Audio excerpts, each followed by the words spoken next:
Thank you very much, Nenad, for meeting me again, and thank you for once more delivering a really interesting essay to our ongoing series, Democracy and the State of Emergency. It's a series of essays we as Friedrich Ebert Stiftung have published in Southeast Europe.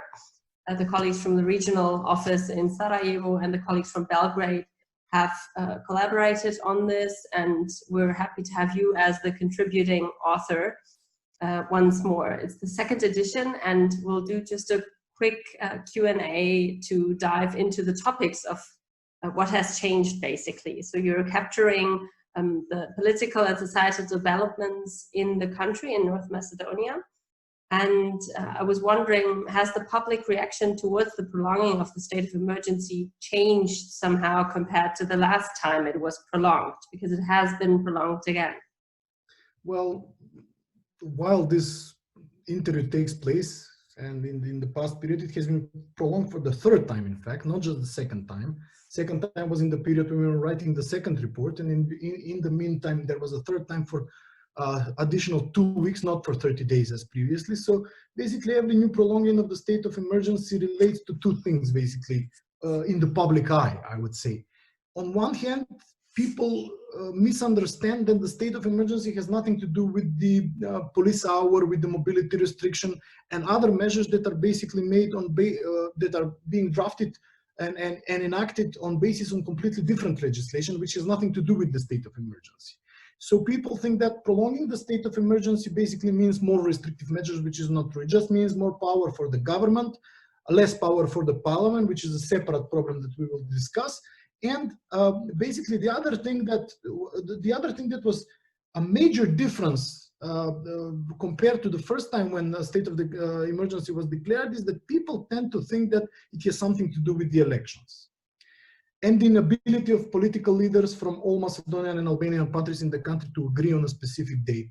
So somehow part of the public perceives that political leaders have hid behind the president in the state of emergency in an attempt to prolong the state of emergency in order to buy more time to prepare for elections and to agree on a date, although this kind of agreement is nowhere near happening at this point. So basically there was no, I wouldn't say that people were nervous regarding the second and now the third prolonging of the state of emergency, but they're increasingly showing signs of doubt what's the real reason behind the prolonging the state of emergency.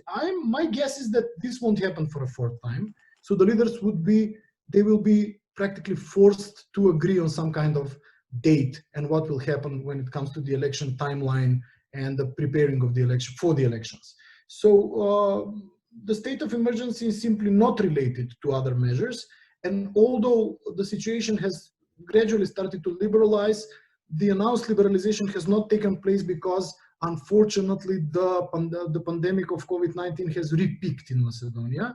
Maybe repeat is a bit of a harsh word, but definitely it's not a linear trend, and we have 20 to 40 newly infected every day, which is something that we did not really expect in this phase of the pandemic. So the state of emergency is also connected to that. The Commission on Infectious Diseases has required that it's been prolonged. So maybe if there is a fourth prolonging, it will be exclusively because of practically the Commission for the CID, the Commission for Infectious Diseases, requiring such a prolonging. But it remains to be seen. It seems that the pandemic is calming down, but not completely, unfortunately. We've discussed this also previously, and you go into detail in the report as well. The state of emergency in North Macedonia is a bit of a particular one because we have a technical government at the moment, yes, as you pointed out, and we don't have a parliament currently because we're in the pre-election period. In what way does not having the parliament affect also the way that we can deal with this crisis in North Macedonia? Does it have an effect, or what kind of problems would it cause maybe if the state of emergency were to be prolonged again? Yeah. Well, if there is one caption or title I have to write about this whole topic, it would be the parliament that didn't want to be a parliament, basically. That's how I would entitle this section of our discussion, because basically what happened, Eva, is that it self-dissoluted on the 12th of February as to meet the deadlines agreed for the new pre-term elections that were to happen in April. And then when and the technical government was formed as it is habitual from 2016 onwards. And what really happened is that the public divided when it comes to interpreting the constitution. When I say the public, I mean the qualified public, constitutional lawyers, political scientists, and other stakeholders, if I can call them stakeholders, basically because part of the constitutional experts said that you cannot really resummon the parliament once it's self-dissoluted, because there is the possibility of dissolution and self-dissolution. This was the case, the second case, the self-dissolution. And these experts simply stated that you cannot really resummon the parliament, although some constitutional provisions give clear grounds for that, especially in a state of emergency. Another group, so to say, of constitutional experts said that you can resummon and you should resummon the parliament, because the parliament is the one, the sobrania, the parliament is the body that practically exclusively decides on the end of the state of emergency. So basically the president can declare the state of emergency, but the end has to be declared by the parliament, which has to be resummoned, which is the whole logic of the parliamentary system. The opposition was against.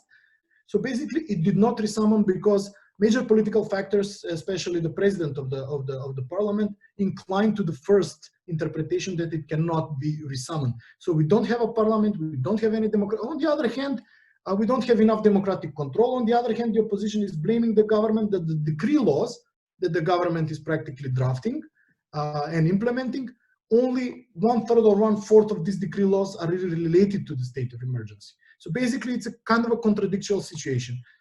The opposition doesn't want the parliament to be summoned, which can democratically control what the government is doing, and then you blame the government for being non-democratic.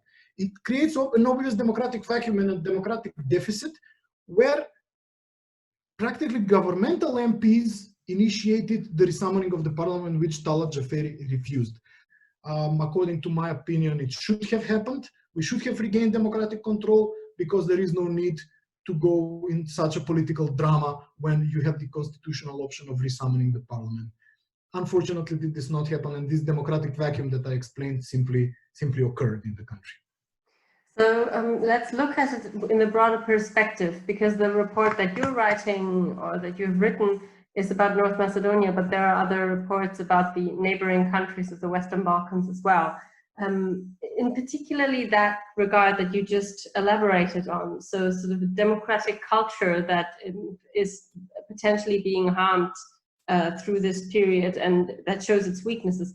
How is North Macedonia doing in comparison to the other countries of the Western Balkans? Do you see differences beyond the fact that we're currently without an actual government, but just with a technical government? Do you see differences in the way that the democratic institutions are working and that the institutions are working themselves? But I should tell you two things immediately. When it comes to assessing where Macedonia stands, North Macedonia stands generally in the region. Both nations in transit and Reporters Without Borders have shown significant improvement in media freedom and democratic processes in the country. As you probably know, these are cumulative longitudinal data, and you cannot just go 10 or 20 places up in these rankings. But we have gradual success in the last 3-4 years, which is very good, which shows that the country was on a good way relatively with increased democratic capacity in the last 3 or 4 years. However, there are differences, and what I'm really surprised for the second time to see is basically that countries that are much more advanced in Euro integration process or are in the European Union are doing worse when it comes to civil society, media freedom, and general relation between the government and journalists, for instance. Macedonia in this regard has not imposed any restrictions, has not imprisoned any journalists. They are free to report on any possible topic. There is a huge collision between pro-governmental and pro-oppositional forces, which is an indicator of a healthy democracy, basically. It's how it should be, fundamentally. However, when I saw what's happening in Serbia, Slovenia, and some other countries, I was very unpleasantly surprised to see that the situation there is not really, not better compared to Macedonia and in other countries as well. However, what I'm really worried about in the case of North Macedonia is this constitutional ambiguities that we were discussing, the clarity of the constitution. We were trying to interpret the constitution in the midst of the state of emergency when it was already too late. we should have probably cleared out these things, but nobody thought that a pandemic is coming, right? Nobody was prepared for this kind of situation. On the other hand, what I'm really worried in Macedonia, and my colleagues, other experts, professors are worried that we are slowly declining or becoming less secular, because the religious community, both the Macedonian Orthodox Church and the Islamic religious community, have really had a tight grip on the political situation in the country, that at least have had a huge influence on the political situation. The Macedonian government made huge compromises with the religious communities. Yet the religious community has not invested much effort in really trying to control what believers do. The Minister of Healthcare was very critical of this, and the president of practically the presiding epidemiologist from the Commission for Infectious Diseases has also been protesting when it comes to this. So these relations between the religious community and the state are really not perfect at the moment. The state is trying to be very sensitive, is trying to be very careful in curtailment on religious rights, which is fair on one side, but then again, lesser control means more cases. And that is part of the answer, only a part of the answer, but a huge part of the answer why the pandemic re-peaked. So thanks a lot, and we're looking forward to the next series of reports that will come in a couple of weeks.